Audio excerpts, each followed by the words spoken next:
रतन। रतन उस समय अमरूद के पेड़ के नीचे पैर फैलाए कच्चा अमरूद खा रही थी। वह मालिक की आवाज सुनते ही तुरंत दौड़ी हुई आई और हांफती हांफती बोली, हाँ भैया जी बुला रहे थे। आप सुन रहे हैं कहानी जानी अनजानी पीयूष अग्रवाल के साथ। चलिए आज की कहानी का सफर शुरू करते हैं।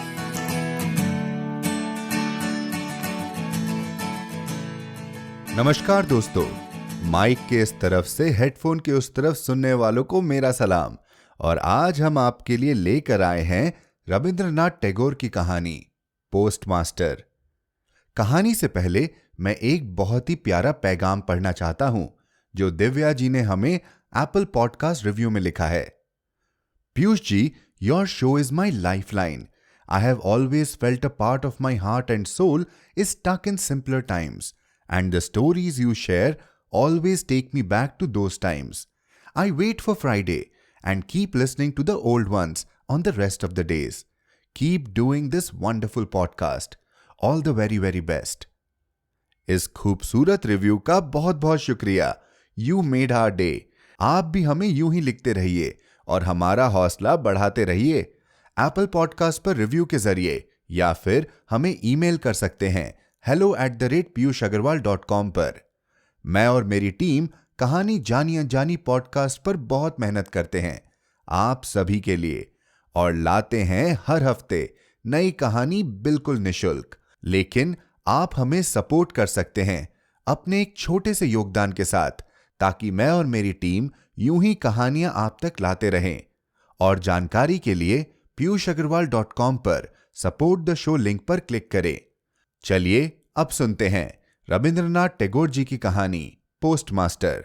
कुछ बनते बिगड़ते मासूम से रिश्तों की कहानी, मेरे यानी पीयूष अग्रवाल की जुबानी।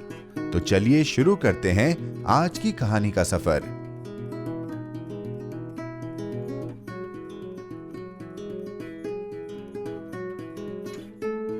पोस्टमास्टर रविंद्रनाथ टैगोर।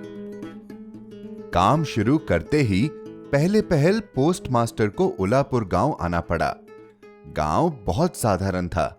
गांव के पास ही एक नील कोठी थी, इसलिए कोठी के स्वामी ने बहुत कोशिश करके यह नया पोस्ट ऑफिस खुलवाया था। हमारे पोस्टमास्टर कलकत्ता के थे। पानी से निकाल कर सूखे में डाल देने से मछली की जो दशा होती है, वही दशा इस बड़े गांव में आकर इन पोस्टमास्टर की हुई। एक अंधेरी 8 चाला में उनका ऑफिस था। पास ही काई से घिरा एक तालाब था जिसके चारों ओर जंगल था। कोठी में गुमाश्ते वगैरह जितने भी कर्मचारी थे, उन्हें अक्सर फुर्सत नहीं रहती थी। न वे शिष्ट जनों से मिलने जुलने के योग्य ही थे। खास तौर से कलकत्ता के बाबू ठीक तरह से मिलना जुलना नहीं जानते। नई जगह में पहुंचकर वे या तो उद्धत हो जाते या अप्रतिभ, इसलिए स्थानीय लोगों से उनका मेल जोल नहीं हो पाता। इधर काम भी ज्यादा नहीं था। कभी कभी एकाध कविता लिखने की कोशिश करते, उनमें इस प्रकार के भाव व्यक्त करते, दिन भर तरु पल्लवों का कंपन और आकाश के बादल देखते देखते जीवन बड़े सुख से कट जाता है। लेकिन अंतर्यामी जानते हैं कि यदि अलिफ लैला का कोई दैत्य आकर एक ही रात में तरु पल्लव समेत इन सारे पेड़ पौधों को काटकर पक्का रास्ता तैयार कर देता और पंक्तिबद्ध अटालिकाओं द्वारा बादलों की दृष्टि से ओझल कर देता, तो यह मृत प्राय भद्र वंशधर नवीन जीवन लाभ कर लेता। पोस्टमास्टर को बहुत कम तनख्वाह मिलती थी।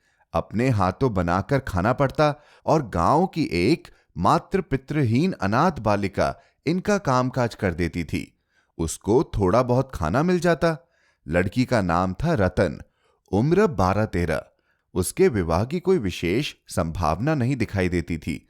शाम को जब गांव की गौशाला से कुंडलाकर धुआं उठता, दूर के गांव में पियक्कड़ बावलों का दल ढोल करताल बजाकर ऊंचे स्वर में गीत छेड़ देता। जब अंदर बरामदे में अकेले बैठे बैठे वृक्षों का कंपन देखकर कवि हृदय में भी ईषत हृतकंप होने लगता, तब कमरे के कोने में एक टिमटिमाता हुआ दिया जलाकर पोस्टमास्टर आवाज लगाते, रतन। रतन दरवाजे पर बैठी इस आवाज की प्रतीक्षा करती रहती, लेकिन पहली आवाज पर ही अंदर ना आती, वहीं से कहती, क्या है बाबूजी, किस लिए बुला रहे हो? पोस्टमास्टर, तू क्या कर रही है? रतन, बस चूल्हा जलाने ही जा रही हूं, रसोई घर में। पोस्टमास्टर, तेरा रसोई का काम पीछे हो जाएगा, पहले हुक्का भर ला। थोड़ी देर में अपने गाल फुलाए चिलम में फूंक मारती मारती रतन भीतर आती। उसके हाथ से हुक्का लेकर पोस्टमास्टर चट से पूछ बैठते, अच्छा रतन, तुझे अपनी मां की याद है? बड़ी लंबी बातें हैं, बहुत सी याद हैं, बहुत सी याद भी नहीं। मां की अपेक्षा पिता उसको अधिक प्यार करते थे। पिता की उसे थोड़ी थोड़ी याद है। दिन भर मेहनत करके उसके पिता शाम को घर लौटते। भाग्य से उन्हीं में से दो एक शामों की याद उसके मन में चित्र के समान अंकित है। उन्हीं की बात करते करते धीरे धीरे रतन पोस्टमास्टर के पास ही जमीन पर बैठ जाती। उसे ध्यान आता, उसका एक भाई था। बहुत दिन पहले बरसात में एक दिन तालाब के किनारे दोनों ने मिलकर पेड़ की टूटी हुई टहनी की बंसी बनाकर झूठ मूठ मछली पकड़ने का खेल खेला था। अनेक महत्वपूर्ण घटनाओं की अपेक्षा इसी बात की याद उसे अधिक आती। इस तरह बातें करते करते कभी कभी काफी रात हो जाती। तब आलस के मारे पोस्टमास्टर को खाना बनाने की इच्छा न होती। सवेरे की बासी तरकारी रहती और रतन झटपट चूल्हा जलाकर कुछ रोटियां सेक लेती। उन्हीं से दोनों के रात्रि भोजन का काम चल जाता। कभी कभी शाम को उस बृहत आठचाला के एक कोने में ऑफिस की काठ की कुर्सी पर बैठे बैठे पोस्टमास्टर भी अपने घर की बात चलाते। छोटे भाई की बात, मां और दीदी की बात, प्रवास में एकांत कमरे में बैठकर जिन लोगों के लिए हृदय कातर हो उठता उनकी बात। जो बातें उनके मन में बार बार उदय होती रहती, पर जो नील कोठी के गुमाश्तों के सामने किसी भी तरह नहीं उठाई जा सकती थी, उन्हीं बातों को उस अनपढ़ नन्ही बालिका से कहते उन्हें बिल्कुल संकोच न लगता। अंत में ऐसा हुआ कि बालिका बातचीत करते समय उनके घर वालों को चिर परिचितों के समान खुद भी मां, दादा, दीदी कहने लगी। यहां तक कि अपने नन्हे से हृदय पट पर उसने उनकी काल्पनिक मूर्ति भी चित्रित कर ली थी। एक दिन बरसात की दोपहर में बादल छट गए थे और हल्का सा ताप लिए सुकोमल हवा चल रही थी। धूप में नहाई घास से और पेड़ पौधों से एक प्रकार की गंध निकल रही थी।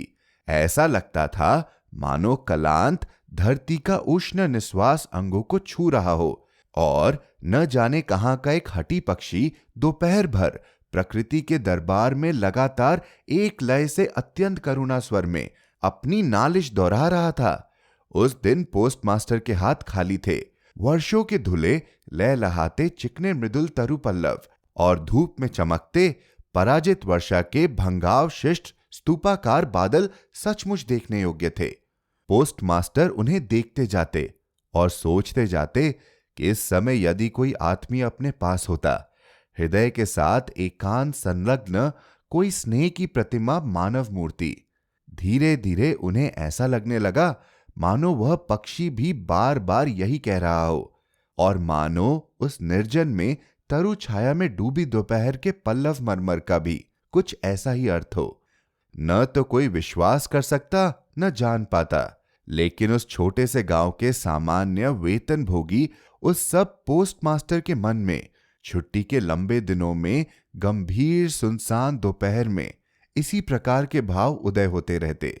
पोस्टमास्टर ने एक दीर्घ निश्वास लिया और फिर आवाज लगाई, रतन। रतन उस समय अमरूद के पेड़ के नीचे पैर फैलाए कच्चा अमरूद खा रही थी। वह मालिक की आवाज सुनते ही तुरंत दौड़ी हुई आई और हांफती हांफती बोली, हाँ भैया जी बुला रहे थे। पोस्टमास्टर ने कहा, मैं तुझे थोड़ा थोड़ा करके पढ़ना सिखाऊंगा। और फिर दोपहर भर उसके साथ छोटा अ, बड़ा अ करते रहे। इस तरह कुछ दिनों में संयुक्त अक्षर भी पार कर लिए। सावन का महीना था, लगातार वर्षा हो रही थी। गड्ढे, नाले, तालाब सब पानी से भर गए थे। रात दिन मेंढक की टरटर और वर्षा की आवाज। गांव के रास्तों में चलना फिरना लगभग बंद हो गया था। हाट के लिए नाव में चढ़कर जाना पड़ता। एक दिन सवेरे से ही बादल खूब घिरे हुए थे। पोस्टमास्टर की शिष्या बड़ी देर से दरवाजे के पास बैठी प्रतीक्षा कर रही थी। लेकिन और दिनों की तरह जब यथा समय उसकी बुलाहट न हुई तो खुद किताबों का थैला लिए धीरे धीरे भीतर आई। देखा, पोस्ट मास्टर अपनी खटिया पर लेटे हुए हैं। यह सोचकर कि वे आराम कर रहे हैं, वह चुपचाप फिर बाहर जाने लगी। तभी अचानक सुनाई पड़ा, रतन। झपट कर लौटकर भीतर जाकर उसने कहा, भैया जी सो रहे थे? पोस्ट मास्टर ने कातर स्वर में कहा, तबीयत ठीक नहीं मालूम होती, जरा मेरे माथे पर हाथ रखकर तो देख। घोर वर्षा के समय प्रवास में इस तरह बिल्कुल अकेले रहने पर रोग से पीड़ित शरीर को कुछ सेवा पाने की इच्छा होती है। तप्त ललाट पर शंख की चूड़ियां पहने कोमल हाथ याद आने लगते हैं। ऐसे कठिन प्रवास में रोग की पीड़ा में यह सोचने की इच्छा होती है कि पास ही स्नेहमयी नारी के रूप में माता और दीदी बैठी है, और प्रवासी के मन में यह अभिलाषा व्यर्थ नहीं गई। बालिका रतन बालिका न रही। उसने फौरन माता का पद ग्रहण कर लिया। वह जाकर वैद्य को बुला लाई, यथा समय गोली खिलाई, सारी रात सिरहाने बैठी रही, अपने हाथों पथ्य तैयार किया और सैकड़ों बार पूछती रही, भैया जी कुछ आराम है क्या? बहुत दिनों बाद पोस्ट मास्टर जब रोग शैया छोड़कर उठे तो उनका शरीर दुर्बल हो गया था। उन्होंने मन में तय किया, अब और नहीं, जैसे भी हो अब यहां से बदली करानी चाहिए। अपनी अस्वस्थता का उल्लेख करते हुए उन्होंने उसी समय अधिकारियों के पास बदली के लिए कलकत्ता दरख्वास्त भेज दी। रोगी की सेवा से छुट्टी पाकर रतन ने दरवाजे के बाहर फिर अपने स्थान पर अधिकार जमा लिया, लेकिन अब पहले की तरह उसकी बुलाहट नहीं होती थी। वह बीच बीच में झांक कर देखती। पोस्ट मास्टर बड़े ही अनमने भाव से या तो कुर्सी पर बैठे रहते या खाट पर लेटे रहते। जिस समय इधर रतन बुलाहट की प्रतीक्षा में रहती, वे अधीर होकर अपनी दरख्वास्त के उत्तर की प्रतीक्षा करते रहते। दरवाजे के बाहर बैठी रतन ने हजारों बार अपना पुराना पाठ दोहराया। बाद में यदि किसी दिन सहसा उसकी बुलाहट हुई तो उस दिन कहीं उसका संयुक्त अक्षरों का ज्ञान गड़बड़ न हो जाए, इसकी उसे आशंका थी। आखिर लगभग एक सप्ताह के बाद एक दिन शाम को उसकी पुकार हुई।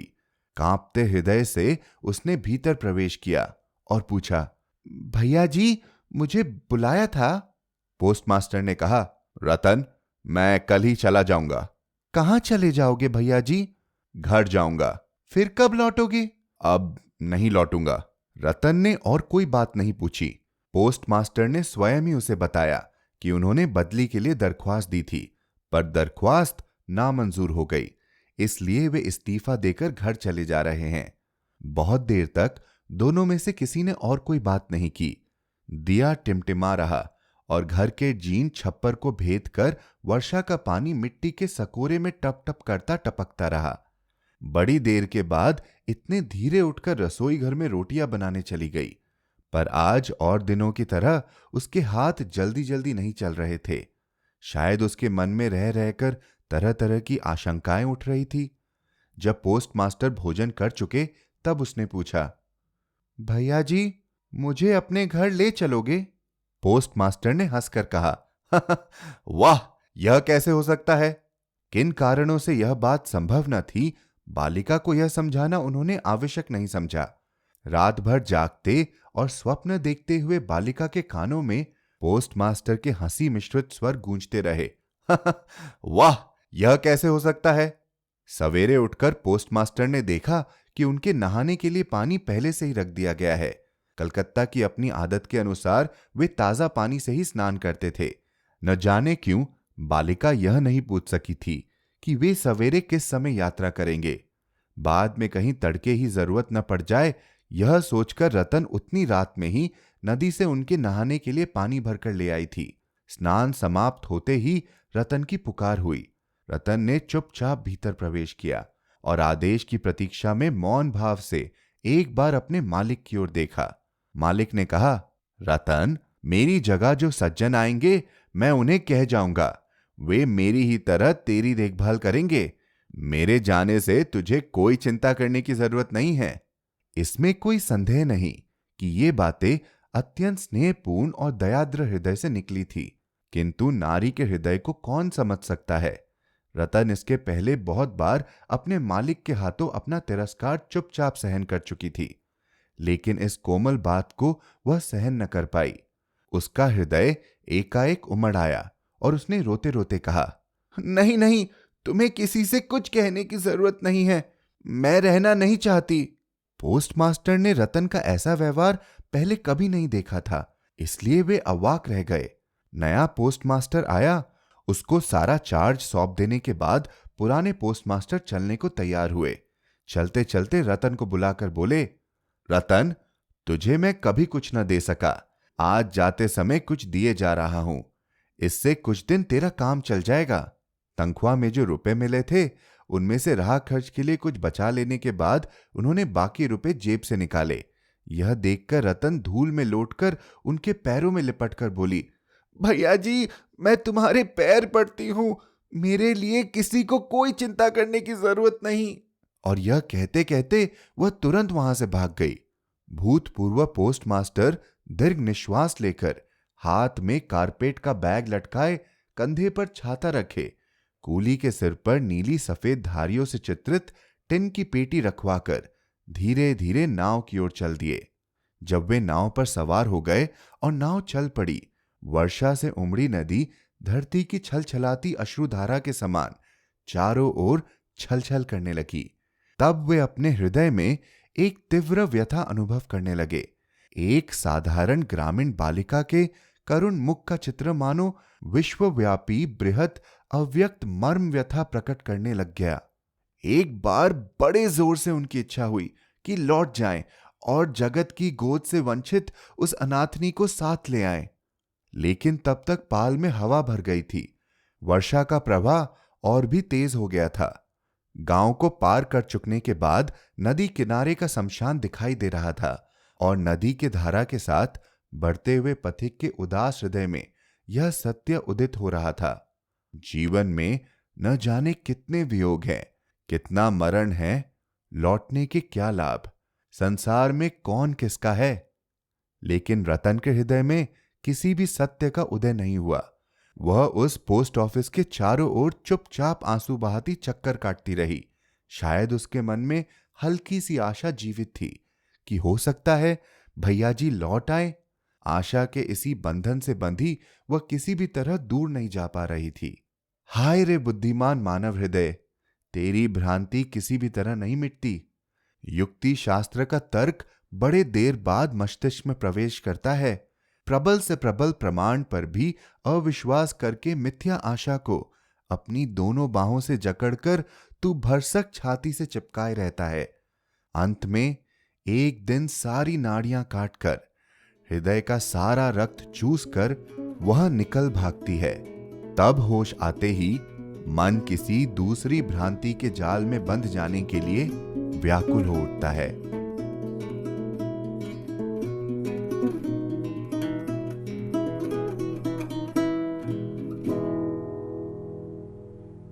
तो दोस्तों, कैसी लगी आपको आज की कहानी? अगर आप पोस्टमास्टर जी की जगह होते तो क्या करते, और जो उन्होंने किया क्या वो सही था? हमें जरूर लिखकर बताएं hello@piyushagarwal.com पर। दोस्तों, अब हम पहुंच रहे हैं हमारे इस साल के कुछ आखिरी एपिसोड्स में। पिछली बार की तरह इस बार भी हम लेकर आएंगे आपके लिए हमारा ईयरली राउंड अप, जिसमें 2021 की चुनिंदा कहानियों पर ढेर सारी बातें होंगी। क्या आप हमें बताना चाहेंगे कि आपकी इस साल की सबसे पसंदीदा कहानी कौन सी रही? तो बस सोचिए मत और भेज दीजिए हमें अपना ईमेल। आपके चुनिंदा कहानियों से हमें पता चलेगा कि हमें कौन सी कहानियों पर चर्चा करनी है। इसी नोट पर अगले हफ्ते एक नई कहानी के साथ मिलने का वादा देकर मैं आपसे विदा लेता हूं। हर शुक्रवार आप तक नई कहानियां लाने का श्रेय मैं अपनी टीम को देना चाहूंगा। आज के एपिसोड की प्रोड्यूसर हैं देवांशी बत्रा। आप सुन रहे थे कहानी जानी अनजानी पीयूष अग्रवाल के साथ, जो कि इंडी पॉडकास्टर की एक पेशकश है। तो हम आपसे मिलते रहेंगे हर शुक्रवार। तब तक के लिए अपना ध्यान रखिए, स्वस्थ रहिए और मुस्कुराते रहिए।